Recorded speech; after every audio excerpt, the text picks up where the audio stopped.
bài hát được luôn này. Mà về chắc là còn nóng nhiều cái phải cắm. Để điện hỏi đấy.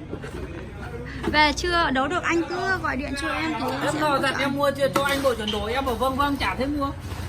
thế rồi cứ nghĩ ở nhà còn nhà bao nhiêu việc anh. Anh không sao, anh về lấy anh có thể ra quán tivi họ đều có.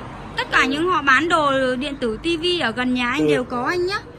Hoặc ra siêu thị điện máy gần nơi cũng đều có. Cái đấy chắc dễ mua thôi. Dạ vâng, đúng rồi anh ạ. Dạ vâng, em gửi lời chào tới tất cả quý vị và các bạn ạ. Các bác có thấy bác khách này đang rất là dũng cảm không ạ? Bác đi từ Quốc Oai Hà Nội về. Con xe này nó cũng được gọi là anh hùng luôn, mà anh lại còn anh hùng hơn nữa. Chở hẳn một bộ karaoke bằng xe máy này từ Hải Dương về Quốc Oai Hà Nội các bác ạ. Là cũng rất là rẻ bác luôn ấy. Với cái khoảng cách đường xá nó cũng rất là xa, đặc biệt là cái thời điểm gần giao mùa. Mình nghe lời vợ con dân bản đấy, nó bảo ông dở hơi không đi đâu. Vâng ạ. Nó phải chuyên nghiệp. Anh đam mê nên là anh cũng phải làm chuyên nghiệp. Và được cái là chị nhà cũng lại động viên anh nữa, nên là anh càng có tinh thần để làm chuyên nghiệp hơn các bác ạ. Có cái áo mưa và cho chắc ăn không?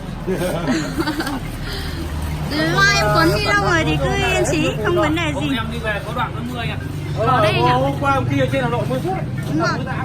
Ở dưới em này thì không bị mưa, từ mấy hôm nay không bị mưa. Hôm qua mấy bác ở Thanh Miện về lại bảo mưa cùng tỉnh. Đấy. Cùng tỉnh Hải Dương nhưng mà lại có huyện mưa, có huyện không mưa. Bộ sản phẩm mà anh em ủng hộ cho cửa hàng chúng em đó là một cấu hình của loa B3G212 các bác ạ. Anh bảo là anh theo dõi chúng em từ những lúc mà chúng em làm kênh từ năm 2017, và khi chúng em chi chiến những sản phẩm mang lại lợi ích cho khách hàng, anh rất là nể cửa hàng và rất là yêu quý cửa hàng. Đến bây giờ khi anh có điều kiện rồi, anh về với cửa hàng với chiếc xe máy này, với cái chiếc giá như thế này, anh chặn một bộ đồ đầy đủ các thiết bị gồm đẩy, loa, lọc, lông, vang và mic, toàn những thiết bị cao cấp của bên cửa hàng chúng em. Những sản phẩm mà anh đã theo dõi rất là lâu, cũng như là những sản phẩm mà các bác khách hàng mua rất là nhiều, được sử dụng rất nhiều trên thị trường suốt những năm tháng qua. Nó mang lại những niềm tin, những thương hiệu cũng như là uy tín và chất lượng sản phẩm rất là tốt.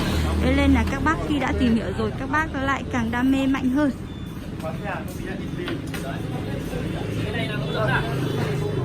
Đấy chẳng gì. Còn tiếng anh à? Tiếng Anh, còn tiếng Lào luôn.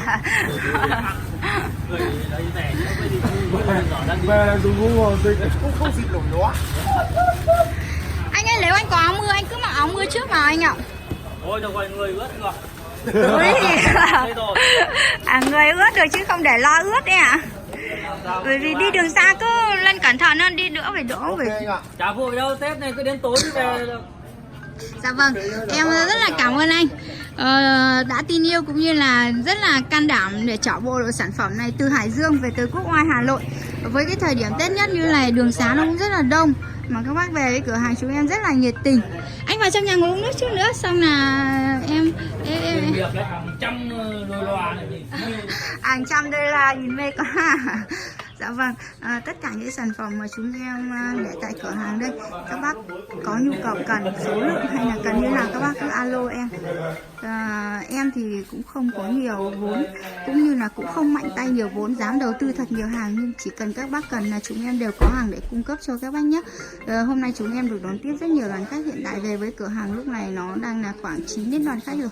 9 đoàn khách rồi, chúng em bắt đầu đang đấu ghép từng bộ sản phẩm một cho các bác khách hàng.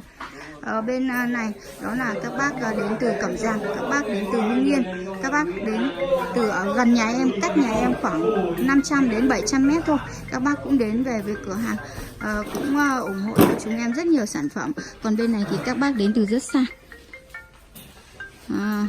Anh khách vừa bảo là anh khách xa nhất ở trong đoàn khách. Anh ở đâu nhỉ anh nhỉ? Anh 120 cây ở Sơn Tây. Anh ở Sơn Tây Hà Nội. Thế Sơn Tây với Quốc Oai có giáp nhau không anh? Cái nhau huyện nữa. Cũng một huyện, thế là cũng tương đối xa đúng không ạ? Vậy là có 3 bộ lên đời nhá. 3 bộ rồi đúng không ạ? Vâng. Thứ tư là thứ năm thứ sáu. Vậy là sẽ 3 bộ này các cùng lúc.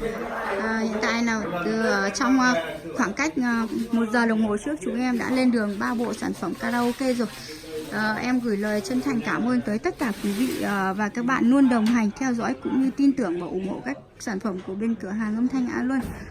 Em xin phép tạm dừng video clip tại đây để em đấu lối cũng như hỗ trợ cho các bác được câu tư vấn được tốt hơn. Thân ái chào tạm biệt ạ.